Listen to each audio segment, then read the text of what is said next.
The funeral passed under a dull sky, gray and heavy, as if the heavens themselves refused to break open for their father. Three sisters, Anna, Martha, and Lily, stood in silence by the graveside, each locked within her own thoughts, each unwilling to reach for the other's hand. Anna, the eldest, kept her shoulders straight and her eyes steady, her expression betraying no grief but something harder, as though she had buried her sorrow years before this day.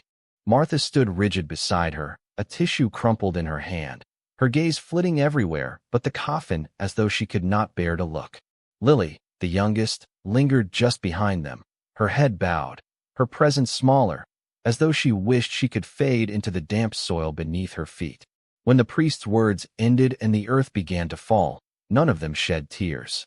Grief was there, sharp and heavy, but it had been twisted for years into something else: resentment, exhaustion, wounds that had never fully closed.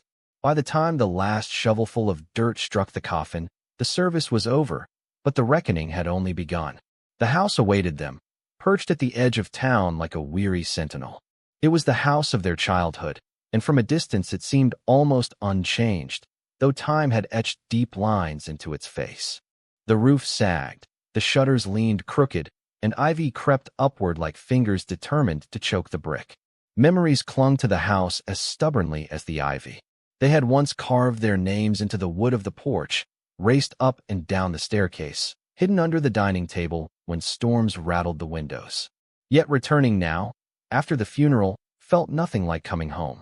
The moment they stepped inside, the air pressed down with the smell of dust, old smoke, and mothballs.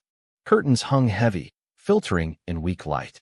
The furniture stood in the same places it had decades earlier, the pictures still nailed to the walls, the chipped plates still in the sink, as if time itself had been halted and sealed within these rooms. Only the silence was different, and it was unbearable. Anna set her purse on the table with sharp precision and spoke first. "Let's not drag this out," she said.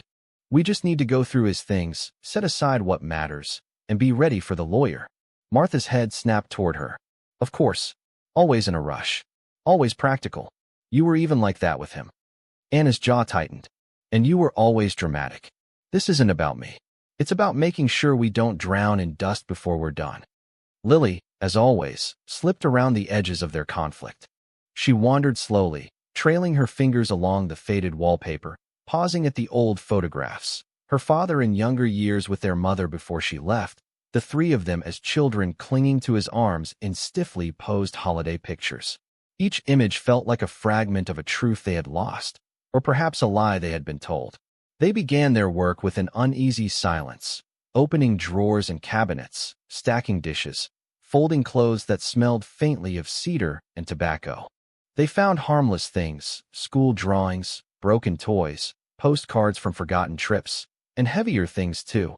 A watch Anna had once broken during an argument, sealed letters from their mother that had never been opened. Hours passed like this, each discovery widening the gulf between memory and reality. And then Lily, drifting into the bedroom, noticed something in the back of the wardrobe. The door groaned as she pulled it open. Behind a line of old coats, lying low on the floor, was a book, thick, leather-bound, the spine cracked, the cover worn smooth by years of touch. Dust clung to it, as if it had been hidden away for decades. Her heart thudded as she bent to pick it up, brushing the grime with her sleeve. "Anna," she called softly. "Martha, come here." They came, their footsteps reluctant, their expressions wary. Lily placed the book on the bed. The weight of it seemed to press into the mattress, as though it carried more than paper within. Martha frowned, her voice low. "It looks like a journal." Anna's practical nature wrestled with unease, but curiosity won. She opened to the first page, and the handwriting stopped them cold. It was his, their father's. The strong strokes that had written their report cards, the sharp lines that had left notes on the kitchen table. Only this time, the words carried a different weight. "For whoever finds this," the first line read, "know that truth is heavier than inheritance." The sisters exchanged glances, confusion and dread flickering in their eyes. Anna turned the page. The early entries read like a man trying to preserve his memories, his first job, the day each of them was born, the loneliness after their mother left. But as the pages went on, the tone shifted. The sentences sharpened. He wrote with bitterness, disappointment, and anger. He wrote about them. Anna read aloud in a tight voice. Anna has always been too hard, too quick to judge. She calls it strength, but I wonder if it is only pride. Martha leaned in, her pulse hammering as she searched the lines. Another entry struck her like a blow. Martha is too fragile, too desperate for love, blind to the mistakes she repeats. Her breath caught, her face pale with fury and shame. Lily's hands shook as she turned to her section. Lily hides behind silence. She wants peace, but she offers nothing to earn it. She confuses being quiet with being good. The room grew thick with silence. Their father's voice had returned to life, but it did not comfort. It wounded, it judged, it demanded. The house no longer felt like a home. It felt like a trial. In that moment, they all knew the inheritance was not just a roof and four walls. It was a battlefield, and the first shot had already been fired. The journal lay between them like a living thing, its presence heavier than any memory the house had kept. None of the sisters spoke at first, as though words might summon their father's ghost to sit in the chair across from them and watch while they fought over the pieces of his legacy. Finally, Martha broke the silence, her voice trembling but sharp. He hated me. You can see it. Every word is poison. Anna snapped the book shut and shook her head. He didn't hate you. He was writing in anger. People say things when they're upset. You can't take every sentence as gospel. But even as she spoke, her jaw was tight, her eyes unwilling to meet Martha's, because Anna had felt the sting of her own judgment written plainly on the page. Lily's hands hovered uncertainly near the book, her voice soft. Maybe he wanted us to read this. Maybe it's part of what he left. Martha barked a bitter laugh. What he left? A house that's falling apart and words that cut like knives? That's all he had left to give us. She leaned closer, her eyes narrowing. And you, Anna, don't get to dismiss it just because you don't like what he said. He saw you exactly for what you are. Cold, proud, always right, even when you're wrong. Anna's temper flared. At least I didn't spend my whole life throwing myself at people who never wanted me. Maybe if you had listened to him once in your life, you wouldn't have ended up miserable. The words hit hard, and Martha's face twisted with fury. Lily tried to interject, her voice a thin thread between them. Please, stop. This isn't what he wanted. But neither listened. Years of resentment boiled too close to the surface now, and the journal had torn open wounds that had never healed. They circled the book as if it were evidence in a trial, each page an accusation, each sentence a verdict. When Anna reopened it, she stumbled upon another passage that made her throat go dry. One day, this house will belong to them. But the true heir is not the one who demands it, but the one who knows what it is worth. The real daughter will understand. The words froze them all. Martha whispered, almost to herself, the real daughter. Lily looked from one sister to the other, her eyes wide with fear. What does that mean? Anna read the line again, slower, as though repetition might reveal clarity, but it only deepened the mystery. Their father had written it deliberately, like a challenge, like a riddle that demanded solving. And suddenly the inheritance was no longer simple property to divide. It was a prize in a game their father had designed, a game that none of them knew they were playing until now. That night, they spread his belongings out across the house, searching for clues.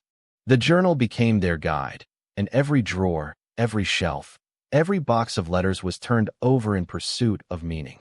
The air grew thicker with suspicion. Martha accused Anna of hiding pages to gain an advantage. Anna shot back that Martha was too unstable to understand anything. Lily tried to hold the book herself, to mediate, but each time she did, her sisters grabbed it from her hands, unwilling to let the youngest hold such power. And then came the moment that cracked what little trust remained between them. In one of the later entries their father had written about money, sums he had lent, gifts he had given, debts that had never been repaid. Among those lines was a note about Martha. I gave her more than the others, though she will never admit it. She bleeds me dry, and still she asks for more. Anna seized upon the words instantly, holding them up like a knife. So that's why you're so desperate for the house. You already drained him, and now you want the rest. Martha's face went pale, then red. That's a lie. He twisted everything. He always twisted things to make me look weak. And you, she pointed at Anna with shaking hands. You've always been the one he wanted to look strong. He gave you everything else, the respect, the authority. And now you want the house too. Lily shrank back as the room erupted in shouts. Old arguments about childhood favors, forgotten slights, and broken promises filled the air. Every word in the journal added fuel to the fire, and every memory became a weapon. The house seemed to pulse with their voices, the walls echoing with the rage of daughters who had never learned how to forgive their father or each other. Hours later, exhausted but unwilling to stop, Martha slammed her palm down on the journal. He wanted us to fight. He set this up. He wrote it so we would tear each other apart. Anna met her glare with ice in her eyes. Or maybe he wrote it to see which of us deserved this place. And it's not going to be you. Lily, trembling, clutched the edge of the bed where the book rested. She had turned to the first page again, reading her father's words over and over. Truth is heavier than inheritance. For the first time she felt the weight of what he had left them, not just a house or a book, but a trap laid with ink and memory. And as her sisters squared off in front of her, she realized they were already caught in it. The journal had become more than paper. It was the match their father had left behind, and the fire was just beginning to spread.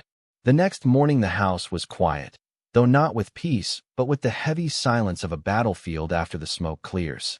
Anna brewed coffee in the old percolator, the sound harsh in the kitchen, while Martha sat at the table with her arms folded, staring daggers at the journal lying between them. Lily hovered near the window, unwilling to take a seat, unwilling to speak first. None of them had slept well. The words from the night before still rang in their ears, accusations and judgments that refused to fade. When the knock came at the door, all three sisters stiffened, the sudden sound startling them into glances of suspicion. Anna set the pot down and marched to the entrance.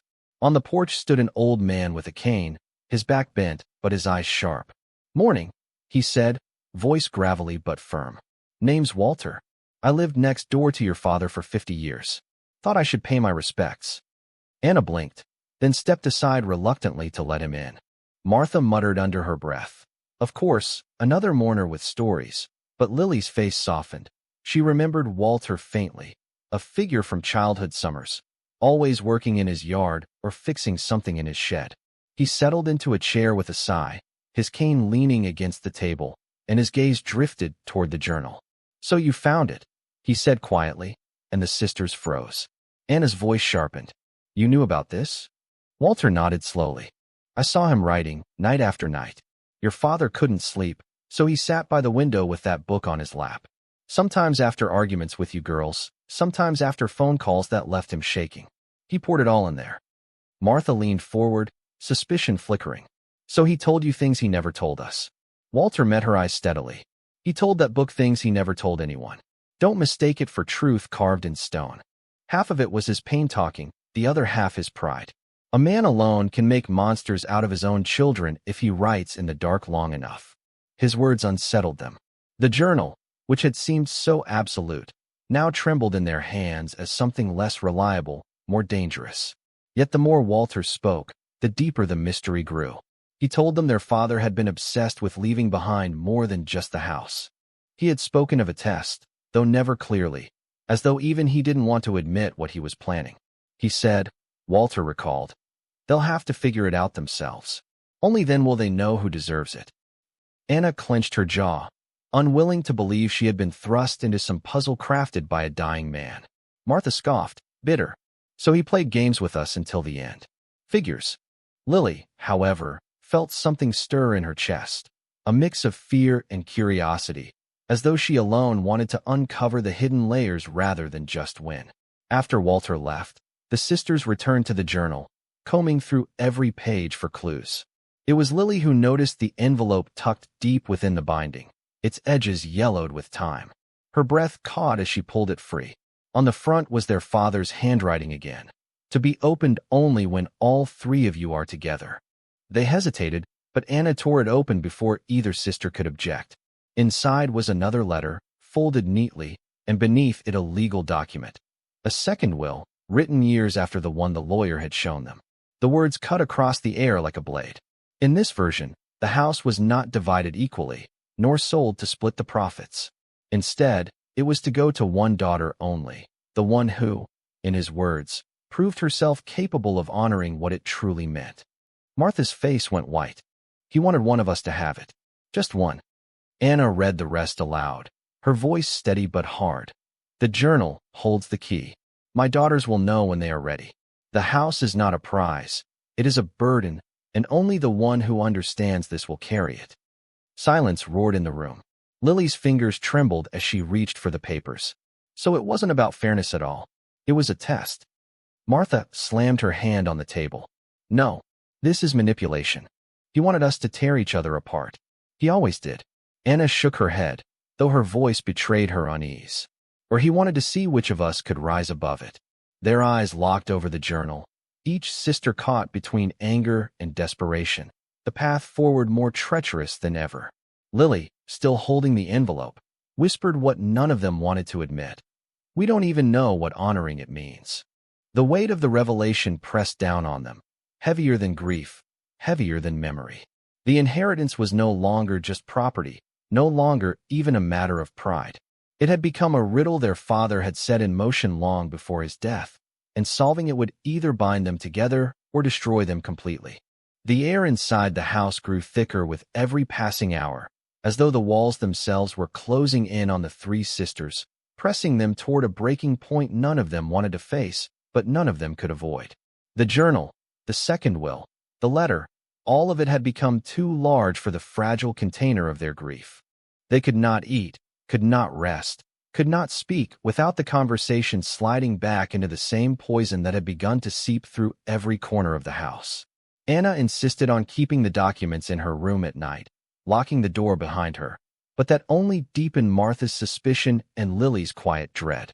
When Anna left the kitchen one afternoon to fetch more coffee, Martha hissed to Lily, "She's hiding something. She probably already decided what she'll do with the house, and she'll find a way to twist that will in her favor. You know her." Lily shook her head weakly, unwilling to choose sides. But Martha pressed harder, her face close, her breath sharp. "She's always been the clever one, the one who knew how to look good in front of him. Don't think she won't use that now. We have to watch her." When Anna returned and saw their hushed voices fall silent, her suspicion ignited. "What were you whispering about?" she demanded. And when neither answered, she slammed the pot down so hard it splashed across the table. "You think I don't see? You think I don't hear the way you talk about me when I leave the room? I've carried this family longer than either of you, and I'll be damned if you think you can paint me as the villain now." Martha leapt to her feet, shouting, and Lily, caught between them, burst into tears. The house that had once been their shelter now rang with echoes of rage and grief, so violent it seemed to warp the very air. Days blurred. They searched every inch of the home, desperate to find the key their father had hidden in his words, but each drawer, each trunk, each attic box only unearthed more arguments. Old photographs became accusations. Why was Anna always posed next to their father while Martha stood at the edge? Why did Lily never appear in half the albums, as though forgotten? Each artifact became evidence in an endless trial with no jury but themselves. One night the storm outside rose in violent gusts, rattling the windows, and the sisters sat in the living room with the journal spread open, the lamplight trembling. Anna's voice was hoarse from reading aloud, page after page, searching for something, anything that resembled a solution. Martha had grown drunk on the whiskey their father once kept hidden behind the pantry door, and she laughed bitterly at the words. "Do you hear how he talks about us? Do you see how he pit us against each other? He was cruel, and you're fools if you think this is some noble test." Lily sat curled on the couch, arms around her knees, whispering half to herself, "Maybe it's not about us at all. Maybe it's about him." Neither sister heard her. Their voices drowned her out. Anna shouted that Martha's bitterness blinded her. Martha shouted that Anna's pride deafened her, and the storm outside howled in chorus with their fury.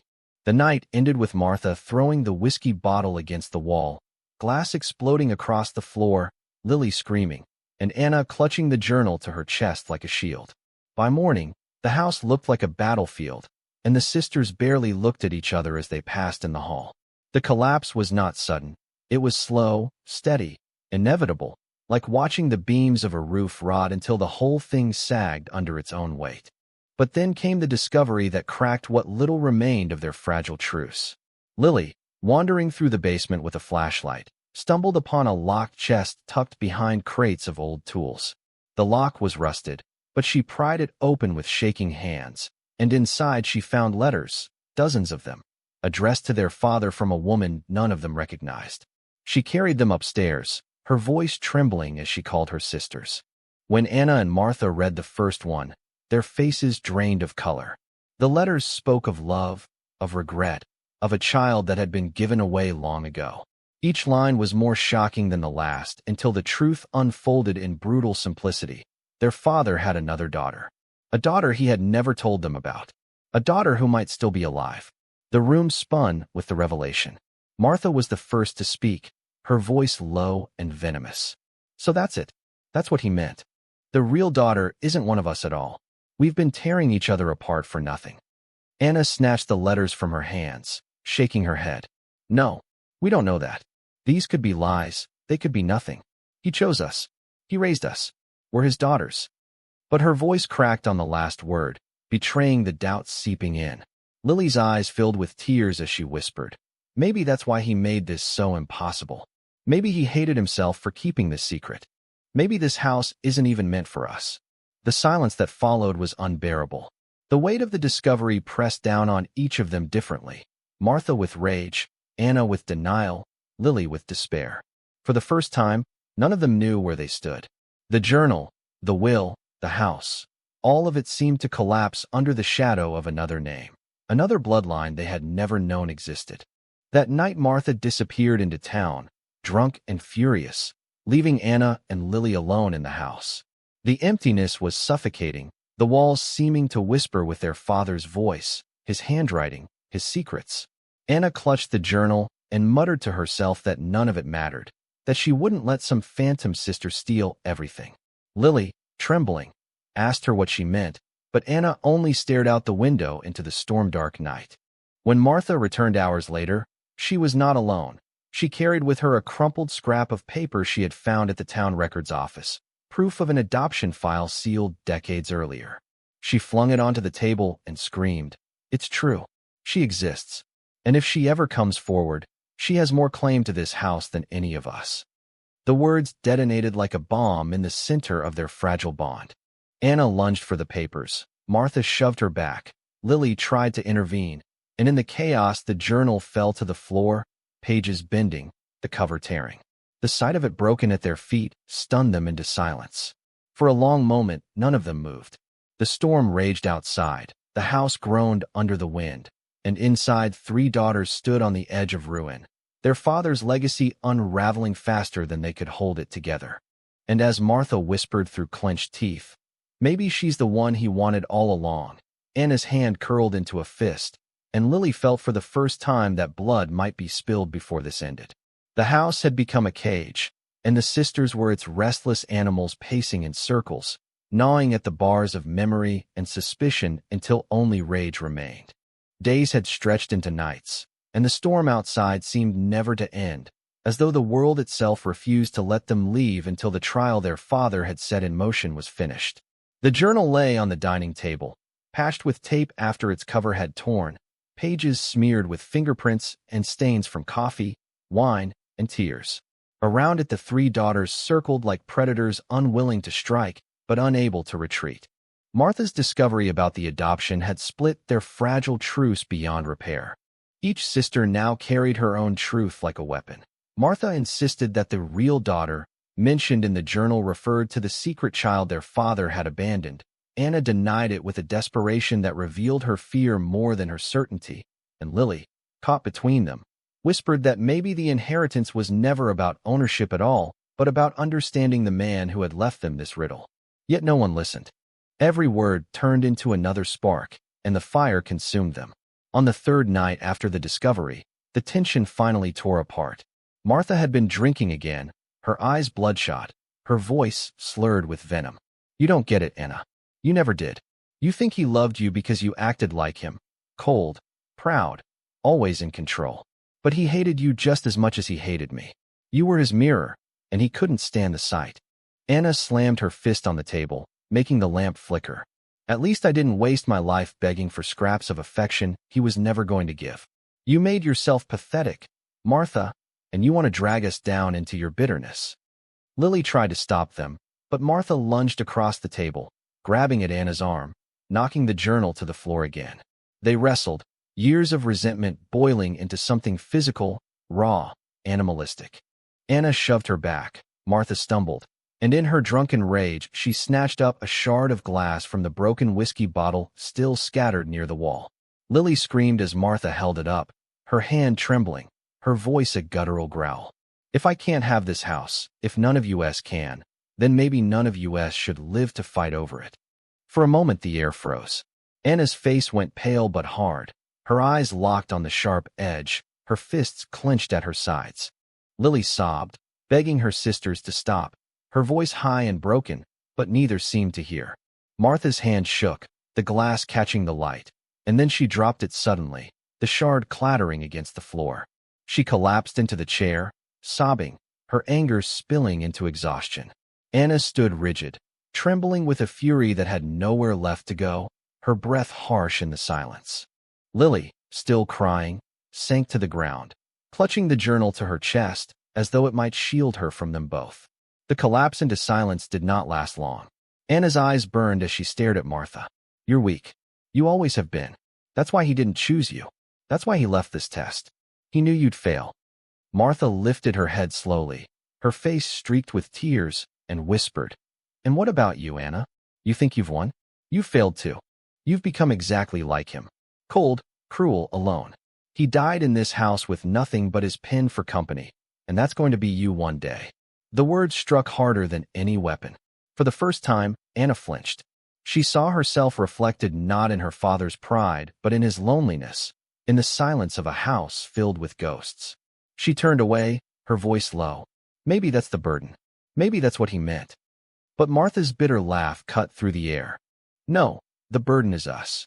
3 broken daughters tearing each other apart because of a man who never knew how to love, and were stupid enough to keep playing his game. Lily, still on the floor, finally lifted her head, her voice trembling but fierce in its desperation. Then stop. Stop playing. Don't you see?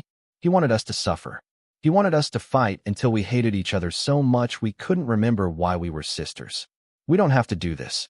We can let it go. But Anna and Martha both turned on her, their voices sharp. Let it go? And hand it over to a stranger? Anna snapped. Let it go. Martha echoed, her face twisted with despair. After everything we've endured? Their fury struck Lily like a blow, and for the first time she screamed back, her voice raw. What have we endured but him? What have we inherited but his cruelty? Maybe the real inheritance isn't the house or the money or even the truth. Maybe it's this endless cycle of hate. The words hung in the air like a curse. For a moment none of them spoke, the storm outside howling in the silence, the walls groaning as though the house itself were listening. And then Anna whispered, almost to herself, If that's true, then one of us has to end it. Her hand reached slowly toward the journal, her eyes burning with a strange resolve. Martha leapt up, grabbing her wrist. No, you don't get to decide for all of us. They struggled again, but this time it was not rage that drove them. It was desperation, each terrified of what the other might do with the book that had become both their anchor and their curse. Lily tried to pull them apart, crying, pleading, but in the struggle the journal slipped from Anna's grip, slid across the table, and landed open on the floor. The page it revealed was one they had never seen before, one that had been stuck to another until now, the ink faded but legible. If they cannot forgive, then none of them deserve this house. If they cannot choose each other over the inheritance, then let it burn. The words cut through them like a blade. Martha gasped. Anna froze. Lily pressed her hands to her mouth. Their father's final judgment, hidden in the folds of his cruel puzzle, stared up at them from the floor. The house was not a gift, it was a test of mercy, of forgiveness, of love, and they had failed it at every turn. Martha's knees buckled, and she sank into the chair, her eyes hollow. So that's it. He wanted us to choose each other, and we never did. Anna stood rigid, trembling, the realization dawning with a weight that crushed her pride. Lily, tears streaming down her face, whispered, Then maybe it's not too late. But before either sister could answer, the lamp flickered, the storm outside surged, and the sound of shattering glass filled the house as the wind ripped open a window, scattering the letters, the journal pages, and the fragments of their father's truth across the floor. The three daughters scrambled in the chaos, but even as they tried to gather the pieces, each knew in their heart that something far larger had already broken beyond repair. The storm passed in the night, leaving the house in a silence that was almost worse than the chaos. Morning light filtered weakly through broken panes, illuminating the wreckage of papers scattered across the floor, torn photographs half hidden beneath overturned chairs, and the journal lying open with its spine cracked, its words bleeding into one another as though even the ink had grown tired of carrying their father's weight. The sisters moved slowly through the rooms, hollow-eyed, their voices gone, their bodies heavy from exhaustion. They had screamed, fought, clawed at each other until their throats burned and their hands shook, but now there was nothing left but the echo of what they had become. Martha sat by the kitchen table with her head in her hands, staring at the adoption file she had retrieved from town, the proof of another daughter whose existence had unraveled the fragile fabric of their identity. Anna stood at the window, her arms crossed, staring at the yard where their father's tools still leaned rusting against the shed. Lily walked barefoot through the house, picking up the fragments of the journal one by one, trying to piece together what had been scattered by the wind, though she knew she could never restore it fully. They had failed the test, that much was clear. His words had made it plain. Forgiveness was the key, and they had not found it. Yet each sister wrestled with her own private torment. For Martha, it was the bitterness of knowing she had let her rage consume her, that she had almost lifted a shard of glass against her own blood. For Anna, it was the realization that her pride had not protected her, but only made her into the reflection of the father she both admired and despised. For Lily, it was the quiet guilt of having tried too late to speak, to bridge the gulf that had widened until it swallowed them whole. Around noon they gathered in the living room again, the journal fragments piled in a box, the wolf folded beside them. They did not speak at first. The air was heavy with the unspoken, with the ghosts of words that could never be unsaid. Finally Anna's voice broke the silence, low and hoarse. "The lawyer will want to know what we've decided." Martha laughed bitterly. "Decided? What decision is left? We can't divide the house without betraying his will.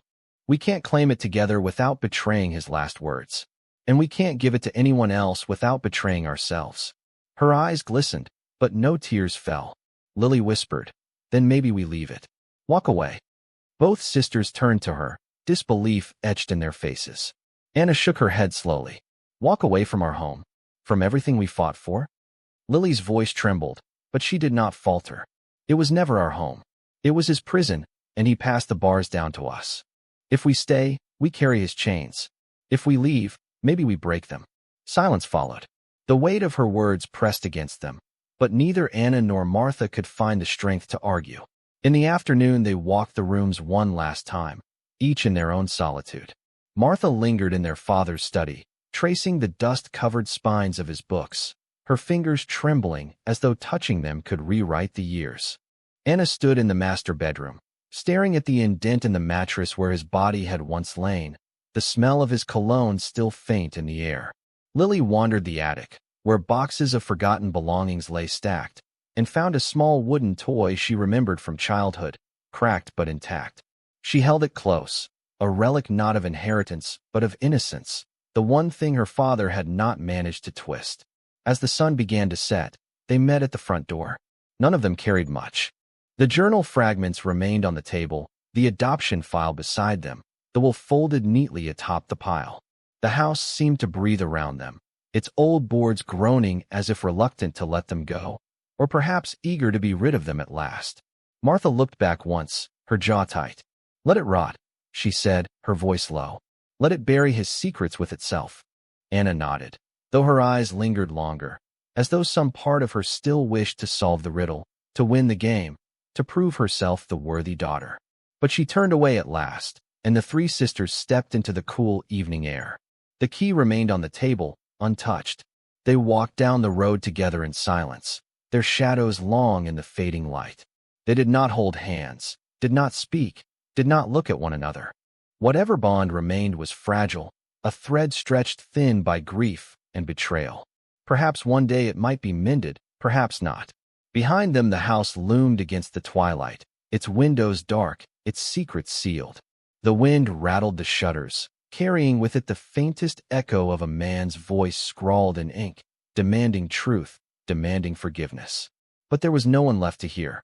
The inheritance lay unclaimed, and perhaps that was the truest judgment of all, that some legacies are not meant to be carried forward, that some burdens are too heavy to lift. And as night fell over the house, swallowing it in shadow, the sisters disappeared down the road, their figures shrinking against the horizon, 3 daughters bound by blood but divided by memory, carrying nothing but the weight of a name that had given them life and torn them apart.